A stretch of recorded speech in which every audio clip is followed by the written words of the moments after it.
मुशायरा अपने आखिरी पड़ाव और आखिरी मंजिल पर है और हमारे दरमियान एक मेहमान शायरा मौजूद हैं, लेकिन उनसे पहले हम सब की चहेती शख्सियतें ख़ास तौर पर जनाब हिदायतुल्लाह खान शमसी और मोहतरम आली जनाब जमाल कुद्दूसी साहब तशरीफ़ फरमा हैं। अगर इनका कलाम न सुना जाए तो यकीनन नाइंसाफ़ी होगी, लेकिन आप सबके जज्बात का मुझे ख़याल है, मैं एहतराम करता हूँ, लेकिन आपसे गुजारिश है कि 2-2 मिनट की इजाज़त दे दें, ये अपना कलाम पेश कर लें, उसके बाद गुले सबा इंशाअल्लाह। कुल मिला करके मैं टोटल आपसे 10 मिनट मांग रहा हूँ, वो 10 मिनट आप दे दें अपनी जिम्मेदारी पर, और उसके बाद फिर गुले सबा इंशाअल्लाह।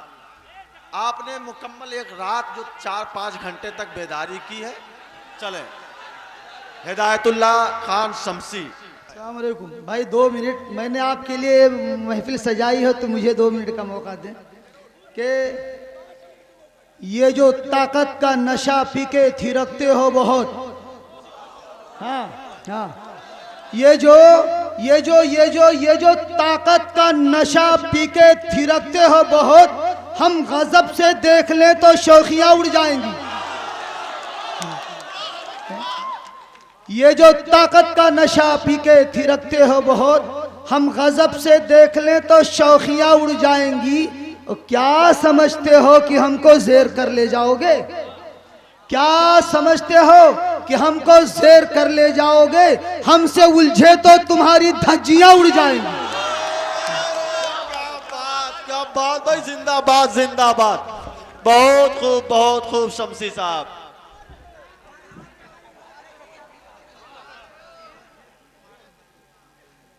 और मुनाफिकत के हालात के तनाजुर में मैंने कहने की जुर्अत की है, हालांकि हालात कशीदा होने का खतरा है इस कता से, लेकिन फिर भी मुलाजा फरमाए कि मुनाफिकत के जो पर्दे में छुपने वाले हैं, मुनाफिकत के जो पर्दे में छुपने वाले हैं, हमारे साथ कहाँ खुल के चलने वाले हैं। अरे वाह भाई, वाह वाह वाह भाई, बहुत। मुनाफिकत के जो पर्दे में छुपने वाले हैं, हमारे साथ कहाँ खुल के चलने वाले हैं। और इन्हें उलमाए कराम, शोराए कराम, उदबा मौजूद हैं, इन्हें गुनाह का सामान कहने वाले सुन। इससे पहले मैं इंशाअल्लाह बोल देता हूँ ताकि दावा ना हो कि मुनाफिकत के जो पर्दे में छुपने वाले हैं, हमारे साथ कहाँ खुल के चलने वाले हैं, और इन्हें गुनाह का सामान कहने वाले सुन, यही फकीर तो जन्नत कमाने वाले हैं। क्या बात भाई, जिंदाबाद जिंदाबाद, बहुत खूब भाई, सलामत रहे शमसी साहब। क्या कमाल का शेर कहा है आपने। देखो इस जमाना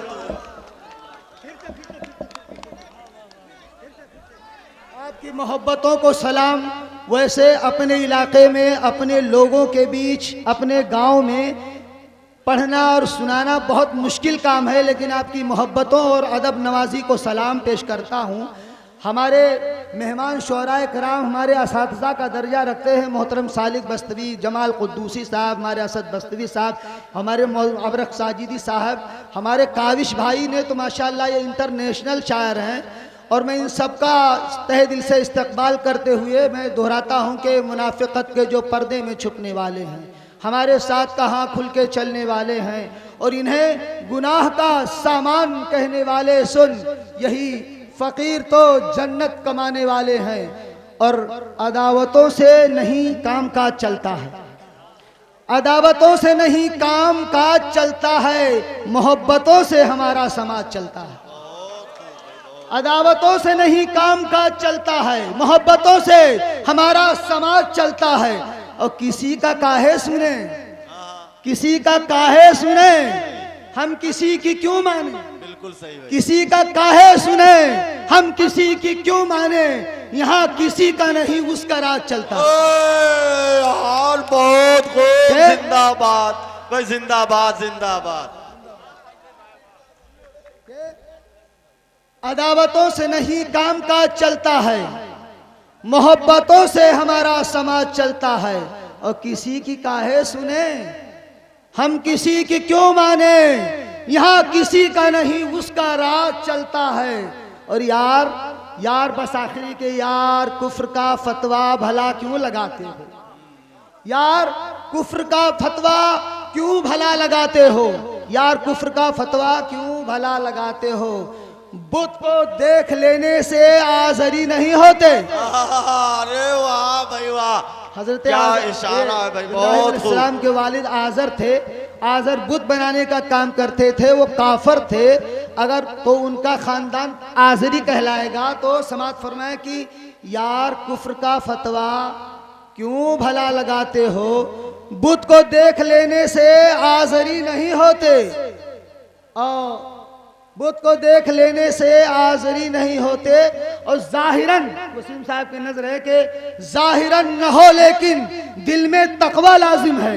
अल्लाह के रसूल सल्लल्लाहु अलैहि वसल्लम ने कहा तकवा हा हुना, तकवा हा हुना, दिल के अंदर तकवा जरूरी है मेरे दोस्तों। चेहरे से लिबास से कुछ नहीं होता, चेहरे मुखड़े से खुश लिबास बनने से कोई तकवा वाला नहीं बनता। तो मैंने कहने की कोशिश की है कि यार कुफ्र का फतवा क्यों भला लगाते हो, बुत को देख लेने से आज़री नहीं होते। और जाहिरन न हो लेकिन दिल में तकवा लाजिम है, सिर्फ सर झुकाने से मुत्तकी नहीं होते।